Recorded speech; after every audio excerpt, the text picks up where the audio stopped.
딸 집 안방 문 앞에서 시간이 멈췄다. 그날도 별다를 것 없는 아침이었다.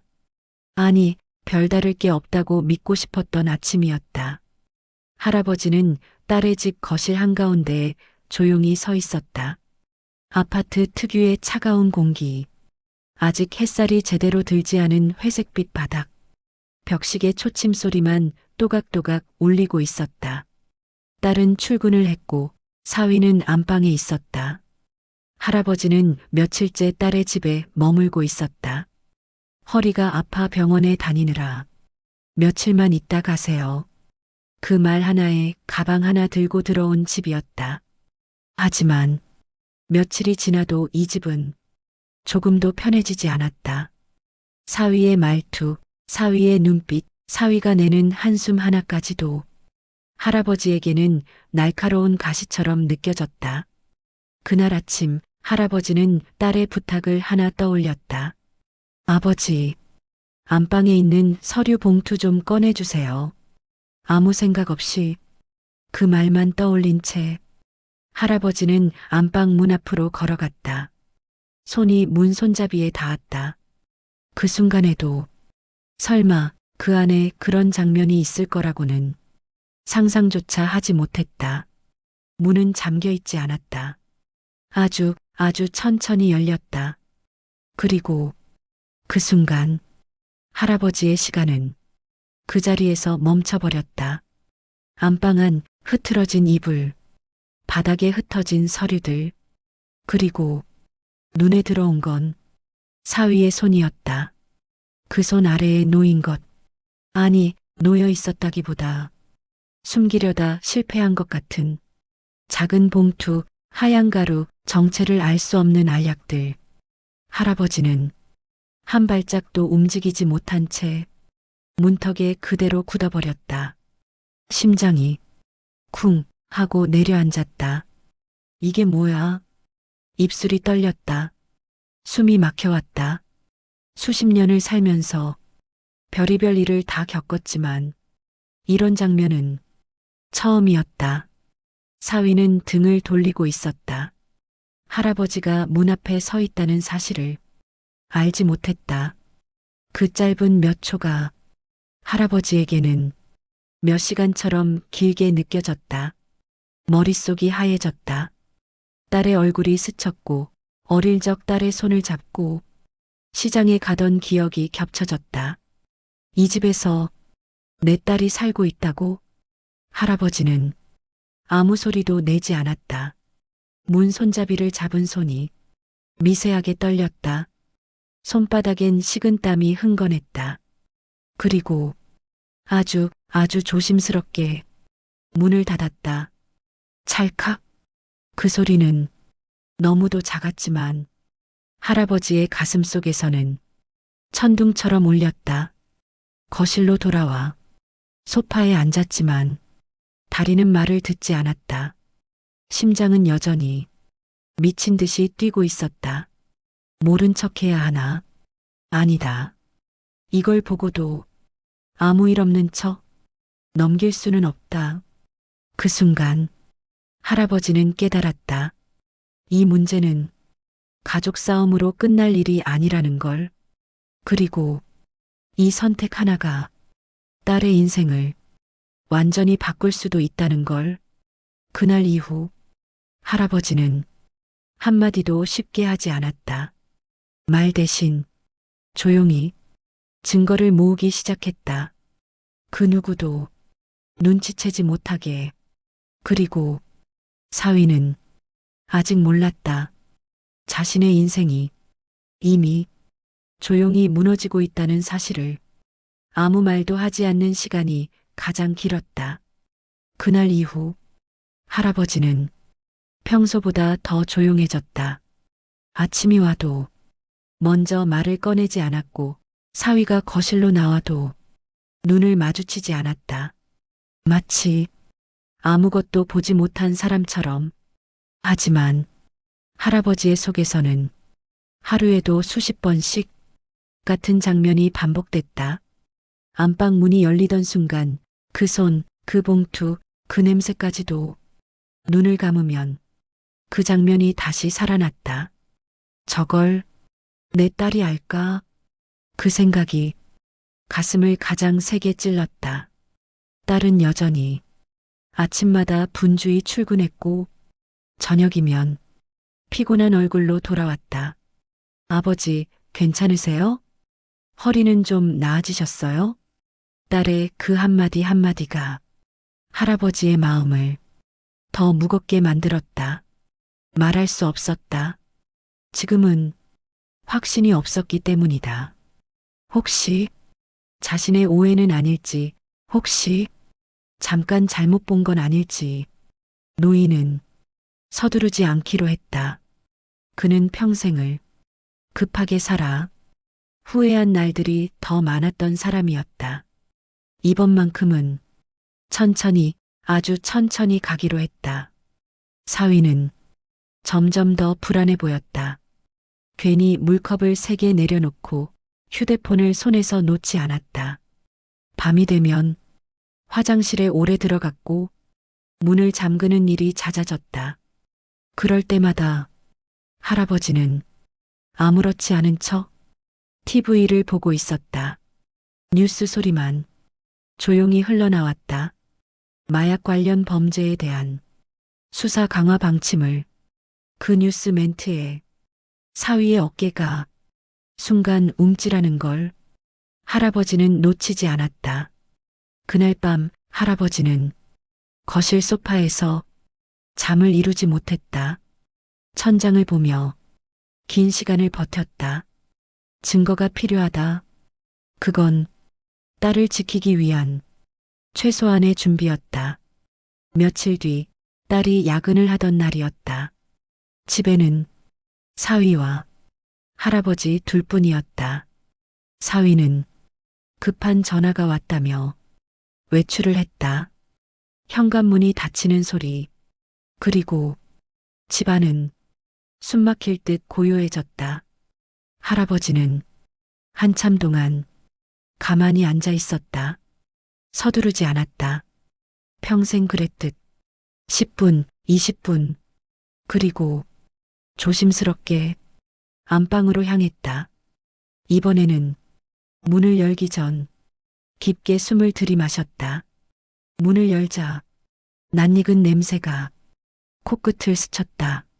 서랍 하나, 침대 옆 작은 수납함, 그리고 그 안에서 작은 지퍼백, 여러 장의 현금, 의심스러운 주사기. 할아버지는 잠시 눈을 감았다. 이제는 의심이 아니었다. 현실이었다. 손이 떨렸지만 사진을 찍었다. 하나, 둘, 셋. 증거를 남기고 원래대로 돌려놓았다. 문을 닫고 나오는 순간 다리에 힘이 풀려 벽에 잠시 기대야 했다. 그날 밤 사위는 아무 일도 없다는 듯 집으로 돌아왔다. 그리고 식탁에서 웃으며 말했다. 아버님, 불편한 건 없으시죠? 그 웃음이 할아버지에게는 너무도 낯설었다. 그 웃음 뒤에 무엇이 숨겨져 있는지 이제는 알고 있었기 때문이다. 그날 새벽 할아버지는 휴대폰을 들고 긴 시간을 망설였다. 경찰서 번호를 입력했다가 지웠다. 딸의 얼굴이 계속 떠올랐다. 내가 이 전화를 하면 우리 딸은 어떤 삶을 살게 될까? 노인은 쉽게 결정을 내리지 못했다. 하지만 한 가지는 분명했다. 이대로 두면 더 큰 불행이 이 집을 덮칠 거라는 것. 그리고 그 책임은 침묵한 어른에게도 돌아온다는 것. 새벽 5시 해가 막 떠오를 즈음 할아버지는 다시 한번 번호를 눌렀다. 이번에는 지우지 않았다. 통화 연결음이 울렸다. 뚝, 뚝. 그 소리는 마치 돌아갈 수 없는 길로 들어가는 문소리 같았다. 경찰이 문을 두드리던 날 딸은 아무것도 몰랐다. 아침 공기는 유난히 무거웠다. 할아버지는 새벽부터 일어나 식탁에 앉아 있었다. 아무것도 먹지 못한 채 두 손을 맞잡고 가만히 있었다. 현관 쪽에서 작은 소리가 날 때마다 심장이 먼저 반응했다. 딸은 평소와 다름없이 출근 준비를 하고 있었다. 아버지, 오늘 병원은 오후죠? 할아버지는 고개만 끄덕였다. 목소리가 잘 나오지 않았다. 그때였다. 딩동. 현관 초인종 소리. 딸이 의아한 얼굴로 문을 열었다. 문 앞에는 정장을 입은 두 사람이 서 있었다. 경찰입니다. 그 한마디에 공기가 얼어붙었다.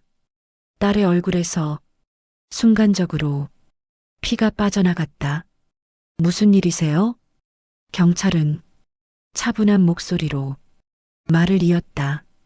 이 집에 거주 중인 씨 관련해서 확인할 사항이 있습니다. 사위의 이름이었다. 딸은 할아버지를 돌아봤다.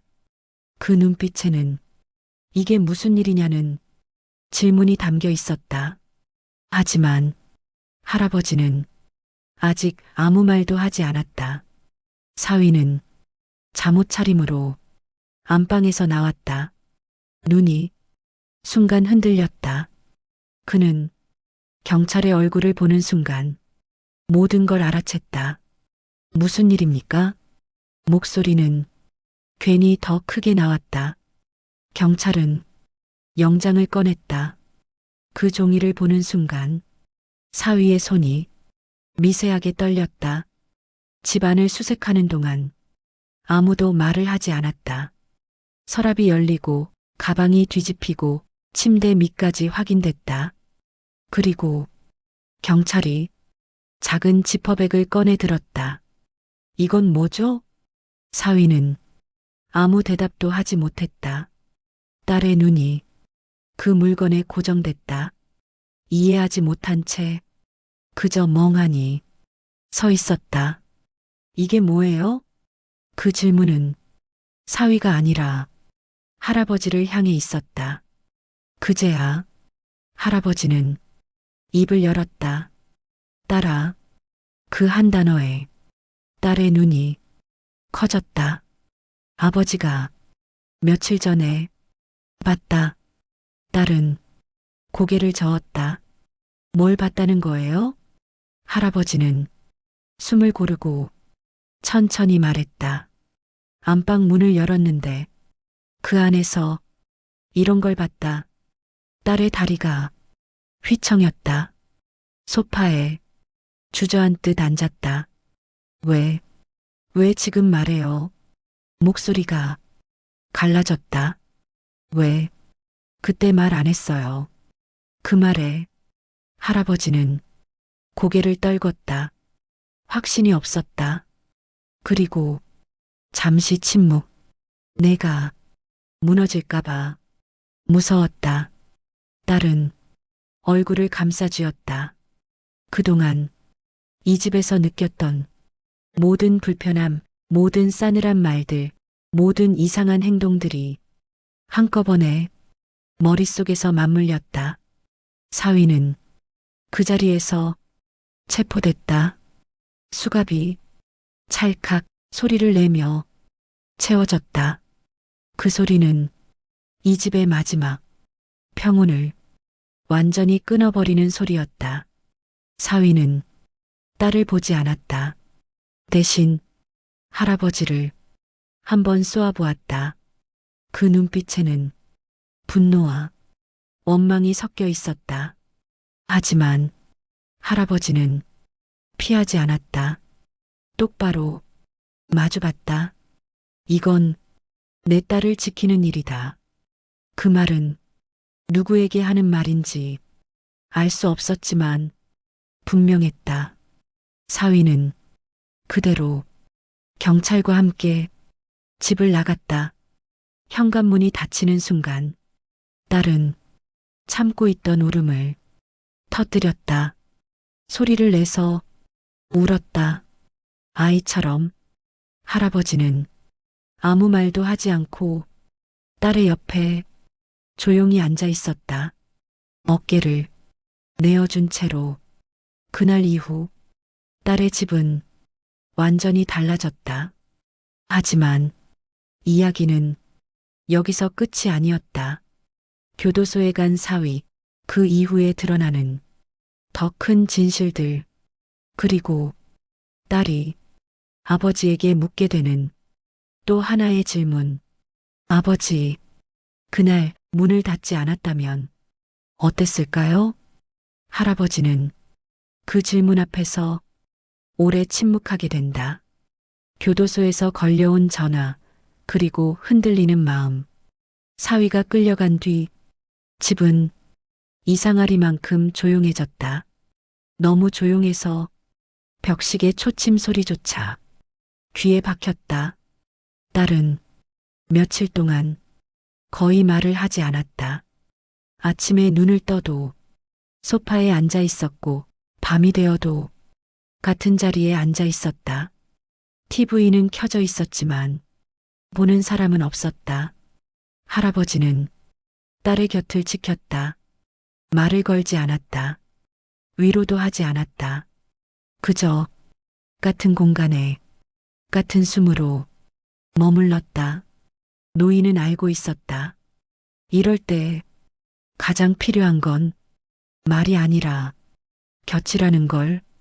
사흘째 되던 날 집 전화가 울렸다. 낯선 번호였다. 딸은 받지 않았다. 할아버지가 수화기를 들었다. 여보세요. 잠시 정적. 그리고 익숙하지만 이제는 너무 낯선 목소리. 아버님, 접니다. 사위였다. 교도소였다. 할아버지는 아무 말도 하지 않았다. 수화기 너머에서 사위의 숨소리만 거칠게 들려왔다. 아버님, 저 한 번만, 딸 좀. 그 말에 할아버지는 조용히 말했다. 안 된다. 단호했다. 사위는 한동안 말을 잇지 못했다. 아버님이 이렇게까지 하실 줄은 몰랐습니다. 그 말에 할아버지는 천천히 숨을 내쉬었다. 나도 몰랐다. 내가 내 딸 인생에서 이런 선택을 하게 될 줄은. 사위의 목소리가 낮아졌다. 실수였습니다. 그 한마디에 할아버지는 눈을 감았다. 실수는 한 번이다. 습관은 사람을 잡는다. 그 말 이후 통화는 조용히 끝났다. 딸은 통화 내용을 모두 들었다. 수화기를 내려놓은 할아버지를 보며 천천히 입을 열었다. 아버지, 혹시 제가 참아야 하는 걸까요? 그 질문은 딸의 인생이 얼마나 오래 참아왔는지를 그대로 담고 있었다. 할아버지는 한참 동안 대답하지 않았다. 그리고 아주 조용히 말했다. 내가 참아서 지킨 건 가정이 아니다. 공포다. 그 말에 딸의 눈에서 눈물이 흘렀다. 이번에는 조용히. 며칠 뒤 딸은 이혼 서류를 준비했다. 손이 떨려 글자가 삐뚤어졌지만 끝까지 썼다. 사인을 하던 순간 딸은 펜을 내려놓고 한참을 울었다. 그 모습을 보며 할아버지는 가슴이 미어졌다. 부모란 자식이 우는 걸 끝까지 익숙해질 수 없는 존재였다. 사위는 교도소에 남았다. 그리고 그 뒤로도 몇 차례 편지를 보냈다. 용서를 구하는 글, 후회를 적은 글, 때로는 원망이 섞인 글도 있었다. 할아버지는 그 편지들을 모두 읽었다. 그리고 한 장도 딸에게 건네지 않았다. 아버지가 왜 안 보여줘요? 딸이 묻자 할아버지는 말했다. 지금 내 삶에 필요 없는 말이다. 어느 날 밤 딸이 조용히 말했다. 아버지, 그날 문을 열고 왜 그냥 닫으셨어요? 왜 바로 소리치지 않으셨어요? 할아버지는 창밖을 보며 오래 침묵했다. 그리고 이렇게 말했다. 그 문을 닫은 건 분노가 아니라 책임이었다. 어른이 끝까지 해야 할 몫이었다. 딸은 그 말을 가슴에 담았다. 그날 이후 딸은 조금씩 다시 숨을 쉬기 시작했다. 법정에 서 있던 건 사위가 아니라 한 아버지의 시간이었다. 법원 앞은 늘 그랬듯 사람들로 붐볐다.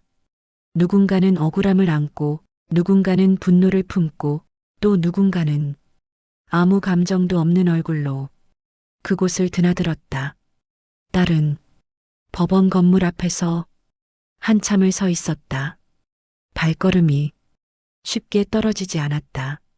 할아버지는 딸의 옆에 말없이 서 있었다. 아버지, 저 안에 들어가야겠죠. 할아버지는 짧게 고개를 끄덕였다.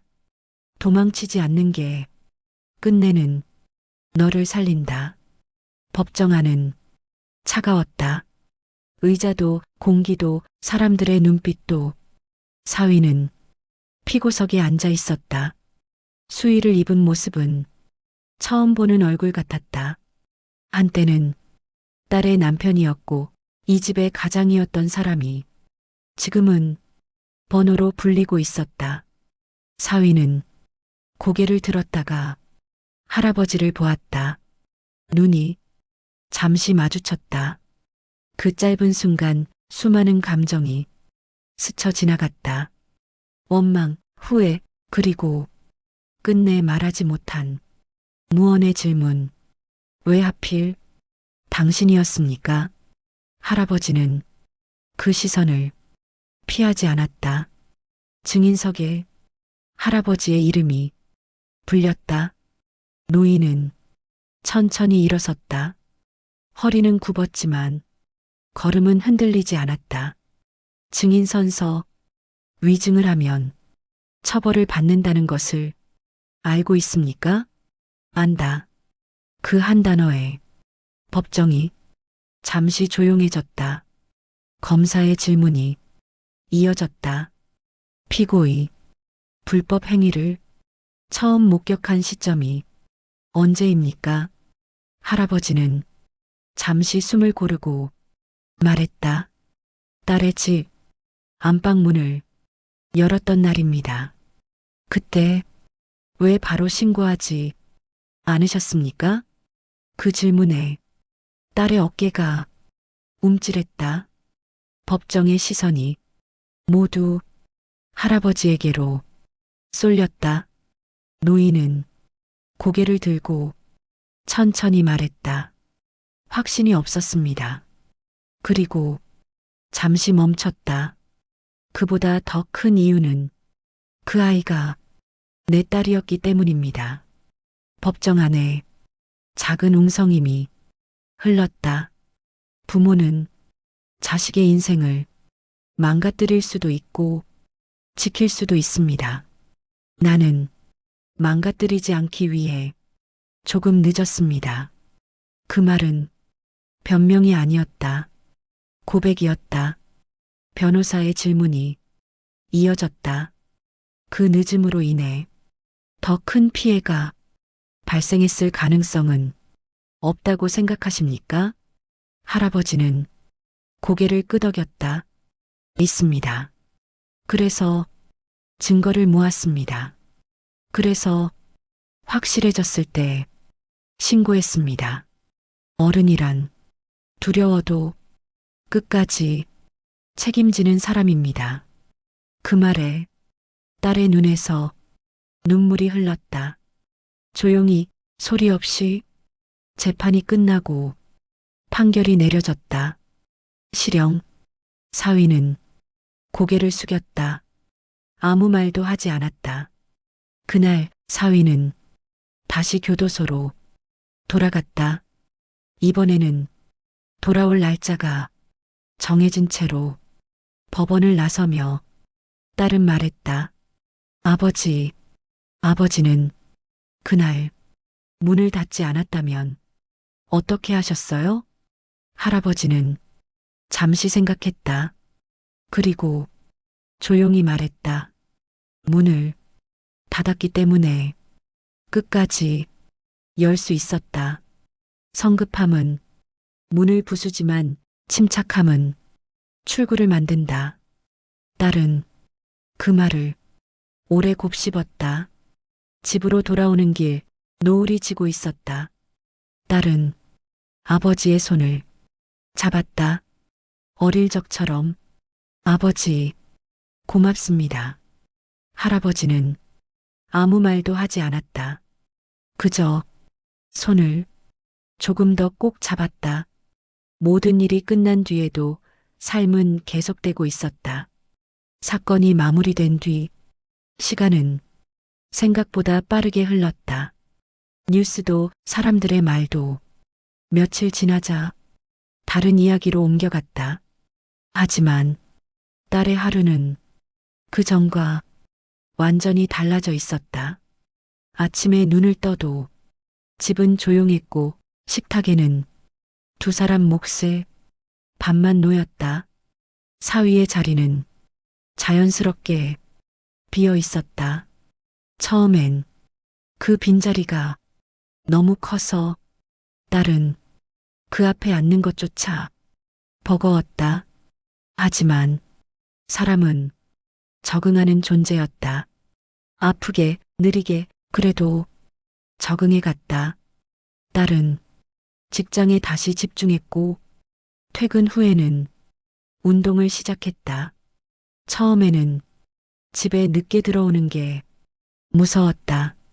불을 켜는 순간 또다시 과거가 튀어나올 것만 같아서 그래서 몸을 지치게 만들었다. 땀이 나면 생각이 줄어들었고 생각이 줄어들면 숨이 쉬어졌다. 할아버지는 그 모습을 조용히 지켜봤다.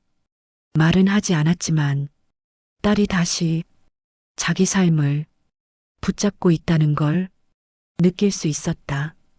어느 날 저녁 딸이 말했다. 아버지, 이제 병원도 끝났고 저 혼자 괜찮을 것 같아요. 그 말은 떠나도 된다는 신호였다. 할아버지는 그 말을 기다리고 있었다. 부모는 자식이 괜찮아졌다고 말할 때까지 떠나지 않는다. 그건 오랜 세월 몸으로 배운 진실이었다. 짐을 싸는 날 할아버지의 가방은 여전히 작았다. 올 때와 똑같은 가방. 딸은 그걸 보고 잠시 멈춰섰다. 아버지, 왜? 아버지는 항상 필요한 것만 가지고 다니세요? 할아버지는 미소를 지었다. 그래야 언제든 돌아설 수 있거든. 그 말은 짐에 대한 말이기도 했고 삶에 대한 말이기도 했다. 현관 앞에서 딸은 한참 동안 말을 잇지 못했다. 그리고 조심스럽게 물었다. 아버지는 왜 항상 앞에 안 서세요? 왜 늘 뒤에서만 계셨어요?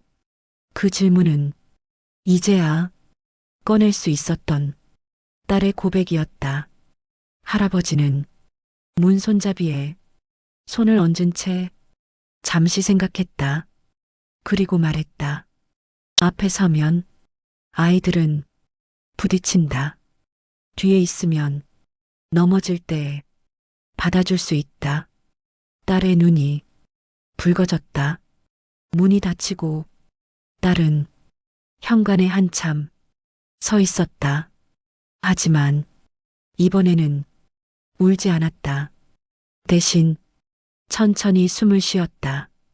이 집은 이제 도망치는 공간이 아니라 다시 살아가는 공간이었기 때문이다. 할아버지는 자신의 집으로 돌아왔다. 오래된 집, 낡은 마루, 익숙한 냄새.